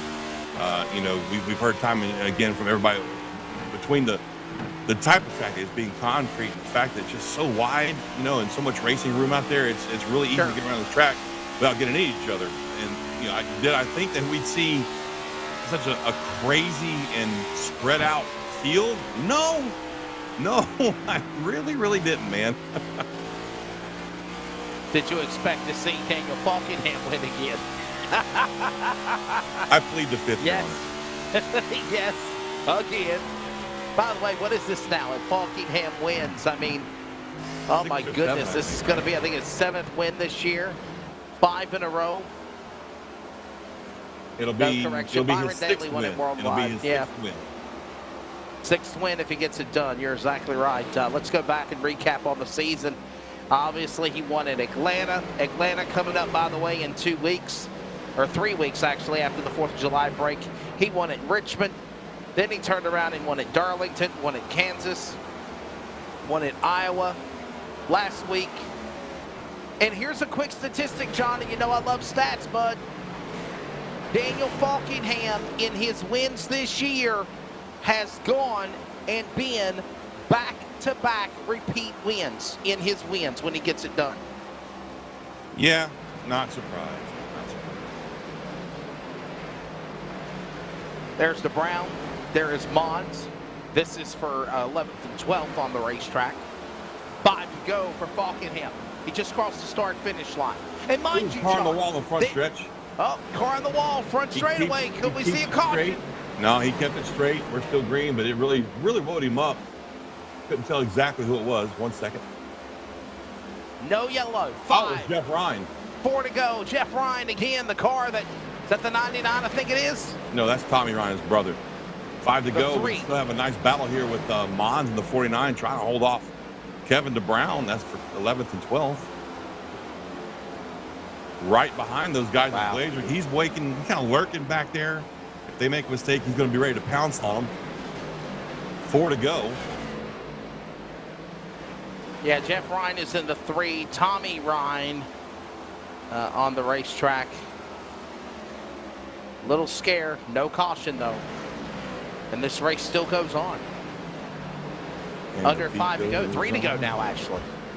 3 to go as we watch this race dwindling down, and it looks like the fight between DeBrown and Justin Mons has kind of petered out there. Now we're going to focus here on Bobby Wetzel in the 9 car as he tries to track down Henderson in his last couple laps. Henderson into the wall right there, breaks his momentum. Wetzel with a huge evasive maneuver trying to miss him and make that pass as they go down through 1 and 2 now. Wetzel on the inside. The 37 Henderson on the outside. He makes the pass. Here comes Montezi in the 6 car. No, I'm sorry. That's Kevin England, a lap car. Yep. Trying to get underneath those guys. There's Montezi back there with Leah on his back door. And all the while, Daniel Falkingham is about to work his way back to start-finish. He is going to take into turn 3, working off that turn 4 through the tri-oval. He'll see the white flag from the starter stand and the CRN 1 to go. Final lap remaining in this race. Sheer domination by the 39 of Daniel Falkingham. Nobody has been able to stop this guy. Final time, John, in the 3. Caution-free final time through 3 and 4. As Falkingham works his way right there, he sees the back of that 24 car of Medina. He's not going to mess with him, though. He's going to take it easy, coming off of 4 right here. Down to the stripe, it's Falkingham for his 6th win here in the Cup Series. The NC811 Call Before You Dig Next Gen Cup Series for SIM500 competition. My goodness, Wesley, what are we going to do with this guy? Simply amazing. 6 wins now, 3 times this year, back-to-back victories when he gets it done on the tour. He is the dominator. He is the terminator of SIM500 this year. The 39 entry Chevrolet, another win, and all anybody can do, like Jimmy Coleman, is just give Falkingham a pound in the rear. Hey, man, props to you. Good job. Congrats. Go celebrate. John, I'm calling my shot. They need to put Daniel Falkingham in the NASCAR Road to Pro. Well, there's a process for that, and he's doing it as we speak. I don't think, Joey's already said he won't be back next season. This kid's going places in the sim racing world, and we will look back on this time last year, maybe fondly, maybe not. I don't know. As we watch him burn him down. Whew, man, what a race. You think of guys like Ray Afala, Nick Ottinger. You think of some names of their big caliber iRacing credentials, and the same thing can be said about this kid in the SIM500 League for Daniel Falkingham. Bottom line. Here are some results. The interval, by the way, when it's said and done, almost 18 seconds back when the checker flag fell. Daniel Falkingham, the winner. Robert Ferrari, the third. John, you're going to get your wish. You're going to talk to him in post. What a drive for him. That's got to be like a win. Tyler Dalton, good run for him to third. Chad Coleman, fourth. Eric Arnold, top 5. Glenn Campbell, Jose Gonzalez, Bobby Wetzel, Elliot Henderson, Mike Montesi. I've said it before. I'll say it again, John. Even though Falkingham wins, another bold strategy of drivers climbing the ladder that we normally see in the back of the top 10 finish. Absolutely. I tell you what, the rest of this field will be, I'm sorry, I was reading a message. Justin Mons, 11th. Kevin DeBrown, 12th. Bentley Glazer, 13th. Jimmy Coleman, 14th. Scott Simley, 15th. Anthony M. Calantoni, 16th. Joey Chatina, not the run Joey's looking for tonight. He started off great in the top 10, but tire wear really got a hold on him. He comes home 17th. EJ O'Rourke, another one we really thought we'd see something better out of him tonight. 18th. Randy Yoakum, 19th. Doug Roth in the 43 car finishes 20th. 21st will be Richard Beasley. Ron Holyfield, 22nd. Stoney Benfield, 23rd. Tony Leah, 24th. Strong effort in the race starting, but fell back there at the end. Kevin England, top 25, 1 lap down. Jose Medina, Charles Woods, Jeff Ryan, Doug Sigmund, Brian Wortman, your top 30. Coming home 31st, Paul Crumrye dropped out of the race, about 41 laps for the finish. Shannon Wood, 32nd. Gerald Livingston, 33rd. Brian Macklin, we thought an incident on pit road with Brian between himself and Jose Gonzalez resulted in him leaving the race. Trey Edson had some technical difficulties. He exited also. Jay Randall Watkins, 36th, and Josh Parker rounding out your field in 37th. All right, well, that's going to wrap it up. And by the way, not one yellow flag here tonight at Nashville Superspeedway. No cautions, green to checker. Definitely unusual to have seen. These guys just did a phenomenal job. The strategy, but again, when it's all said and done, Daniel Falkingham just propels for win number 6 again. Coming up, finish line, post-race wrap-up. We're going to take a quick break from Nashville. SIM500, NC811, Call Before You Dig, Cup Series. And yeah, when we return, we are going to grab a word with the top 3.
NC811, call before you dig. Cup Series SIM500 event tonight in the books at Nashville. Caution free when it's said and done. Daniel Falkenham 3 times this year, back-to-back wins, 6th win of the year. We'll talk to him in just a moment, but first we'll grab a word with the top 3 and we'll wrap it up here. Get you ready, by the way, again, right back at Nashville with the Northwest Racing Series in about less than an hour here on iRacing on LSRTV. Tyler Dalton, 3rd place.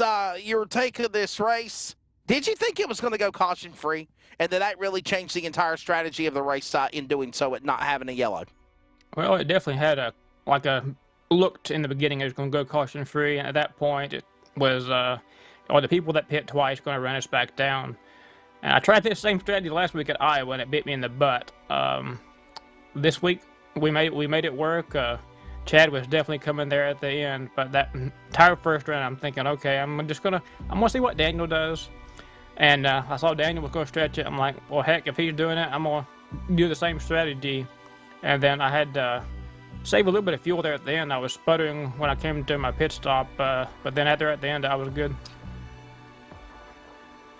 Tyler, I tell you what, man, that was a fantastic race to watch as far as pit strategy goes. It was all over the place. Towards the end there, it looked like I guess in the last 15, 20 laps, you were doing lap times about a 10th or 2 faster than Frieri up there in second. What happened there? It looked like you were catching him, then all of a sudden you just started falling back. You just tires gave up on you, or were you just trying to make sure the car made it to the end on fuel? I think the tires were starting to fall off there. I lost a good bit of time on one of the lap cars, or one of the guys that had tires passed me, and then sort of stopped in the middle of 1 and 2. And I don't know, it just got tight after that. But at that point, I was more concerned with watching Chad. He was closing a 10th or 2 per lap, and I'm thinking it's going to be close. Well, Tyler, you got a 2-week break, man. What are you going to work on strategy-wise to try to get a win at Atlanta? Thank your sponsors also on Segway, 3rd place. Yeah, I just want to thank all the SIM500 Mafia team. We had some good runs tonight. Me and Glenn both had the right strategy there, and Jose, really good finish for most of the team. So that's great. Atlanta, who knows? We all know Atlanta is very slippery, and we know Iowa is very slippery. So it's going to be interesting to see if we see more of the same that we saw at Iowa, where it's really loose. All right, there's the thoughts of the number 19, Tyler Dalton. He'll finish on the podium in the number 3 position. Runner-up, John. I know you're excited to talk to this guy, the Miller Genuine Giraffe throwback number 77 machine, Robert Frieri III. Robert, this has got to be like a win for you, buddy. Congratulations. 2nd spot tonight here at Nashville. Yeah, thanks a lot. Yeah, it does feel like a win. After some of the luck that I've had, some of my own doing, and some of just racing stuff, this does feel like a win. Rob, my dude, man, look, I am so happy for you. I'm so stoked. I feel like I was out there running second with you, man. I've been watching you every race of this season. I've been watching you in the Xfinity races. I see you on track all the time, and I called it tonight. I told Wesley, I said, we need to keep our eyes on him. He's been top of the speed boards all night tonight in practice. Single file run, he was looking really good for qualifying. So, man, I'm happy you finally got it all in one package and wrapped it up and brought it home in second, buddy. At what point in the race, though, did you realize, oh, my gosh, I've got a chance at the podium here? Well, thankfully, with the 4 guys, it was the 3 in front of me and myself. I think we had a draft that helped pull us away a little bit from the pack, and we kind of set our own pace. And, of course, Daniel's in a league of his own. But, having done that, it allowed me to kind of figure out what I had to do to try to protect my stuff, my tire wear and stuff, but yet stay on these guys for their draft. And once the pit stop sequence happened, I just did what the leaders did, but I made sure I went past 70 by a couple of laps so that I had enough fuel to make it to the end. And it just, thankfully the tire stayed under it and I didn't hit anything. Well, Robert, I guess I'll ask the same question in closing. Also, segue to your sponsors. What do you change to get up to victory lane to stop Daniel Falkenham and try to get yourself a win this year in the 77 for the year's out, bud? I don't have enough time in the day or enough energy to do what Daniel Falkenham does. But it's just fun to be up here. I hope that, with this new build, I hope it kind of fits my wheelhouse as far as, the way I like to drive these cars. With this new build here and this result, we'll see what happens. But just happy to be here and, great race with everybody. Robert Ferrari third, or actually second in the number 77 machine, along with, of course, Tyler Dalton in third here tonight at Nashville. We go to Victory Lane. So, again, 3 different occasions, Daniel Falkenham has won back-to-back. He picks up the win at Iowa last week. He wins again here again tonight at Nashville. Daniel Falkenham, congratulations. Do you get tired of winning? It's never tired when you're finishing number 1. Daniel, I don't even know what to ask you, man. I've asked everything I could possibly ask of a guy who just destroys competition week in, week out, man. And Wesley just asked the one I was going to ask you. So what's next for you? Give us an update, if you can, real quick, on your Road to Pro adventure. What's going on with that, man? Yeah, we're starting up round 2 in a few weeks, starting in Mid-Ohio. And then right from there, every other week, every other Thursday night, we'll be racing 7 races.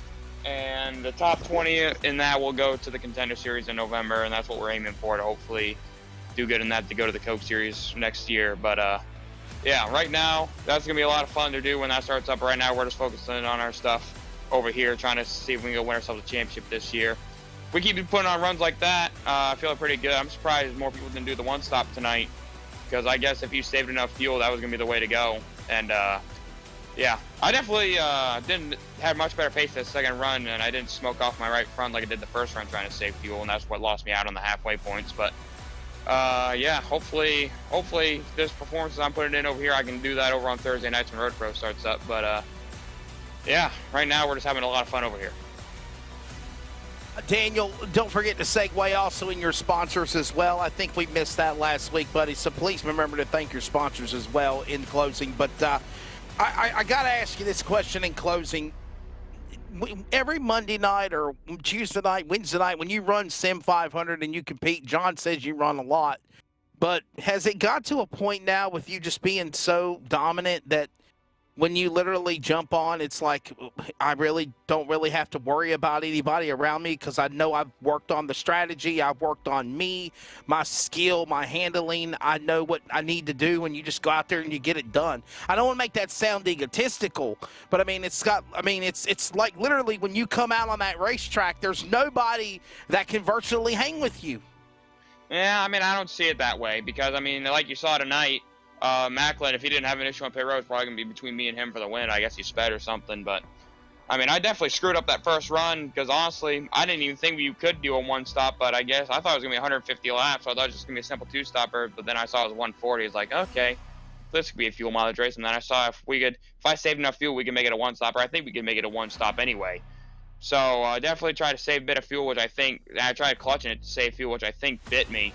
And it just made me fry my right front because I just kept missing the center of the corner because I didn't have any engine braking to lie back on to help me slow down for the corner. So if Macklin didn't have his issue, and if I would have probably saved my right front a bit better and I would have done the strategy a bit better on the first run, then, I mean, it was going to be a close race either way, but then Macklin had his issue and then just disconnected. So we pretty much were able to cruise from there, and we were able to bring it home. But it never gets tired running over here because, I mean, I enjoy racing with these guys.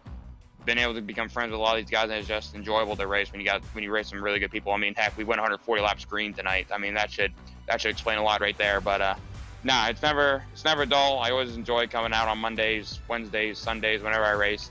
It's always a good time. But yeah, I just want to shout out my sponsors. January 31st, first trip Bay Ops 207 for all the support. Joey and everyone who runs the show over here, all the admins, everyone who races each and every week. Also, NC811 for all they do for the series.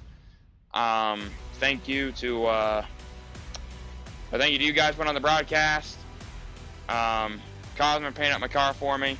Everyone at Team Name, Chad Coleman, Josh Parker, Richard Beasley, Kevin DeBrown, everyone over there. Also shout out to Donnie Leah and Dave Comstock. Gotta thank everyone at North Force Racing, Presley Gilson, the whole crew over there, all my teammates, Tyler Gary, Daniel Buttafuoco, Parker White, Dylan Basin, Colton Salick, David Shieldhouse, and Wyatt Tinsley. Our guys over there getting ready for round 2 here coming up in a few weeks, ready to go to battle with those guys. So thanks to all those guys over there letting me come over and do this. Thanks to all the fans who watch us every week. And thanks to my friends fan for the support, and I hope you guys enjoy a nice 2-week break. Yeah, it's going to be nice to have a nice 2-week break. Have a happy 4th of July, buddy, and congratulations to you again. Well, Daniel Falkenham, another win. 6 wins in SIM500. John, we wrap it up. Get ready for Northwest next. Your take of everything tonight. Sheer domination by Falkenham. Maybe Macklin had a run to give him a fit, but when it's all said and done, his 6th win this year. Caution-free. Kudos to everybody. Keeping it on the straight and narrow all night long. No problems. Maybe a couple of times I think we might have needed it, but it's all for a nice 2-week break, and then we come back for Atlanta. Atlanta. I love some Atlanta. I just wish iRacing would give us the new version. As for tonight, man, Yes. I tell you what. I really didn't expect it to go caution-free. I thought it was going to be at least one caution, but not at all. And these guys just really put on kind of a clinic on how to get around Nashville Superspeedway and not wreck each other. It was very fun to watch. Falkingham. What can be said about Falkingham? Exactly. You know, nothing else can be said about him. I mean, he's Falkingham, and we'll just leave it at that. I had a great night tonight. Look forward to a couple of weeks off and then getting right back at it for Atlanta, my friend. That's exactly right. Next race will be at Atlanta Motor Speedway for the SIM500 NC811 call before you dig Cup Series Monday night, July 11th. For everybody at Rocket Media, live sim racing TV with the iRacing coverage. Thanks to Jeff Stabnow, Charles Wooten manning the buttons for John Muschin. I'm Wesley Outland. We're back in less than about 30 minutes with coverage from Nashville for the Northwest Racing Series. John, what you got? I've been reading the chat. And that incident on pit road between the 26 and Macklin, there may be more to it. Stay tuned for next week or next race, folks. Dun, dun, dun. Yes. We'll have it for you, as always. SIM500. Enjoy the next couple of weeks off. Take care.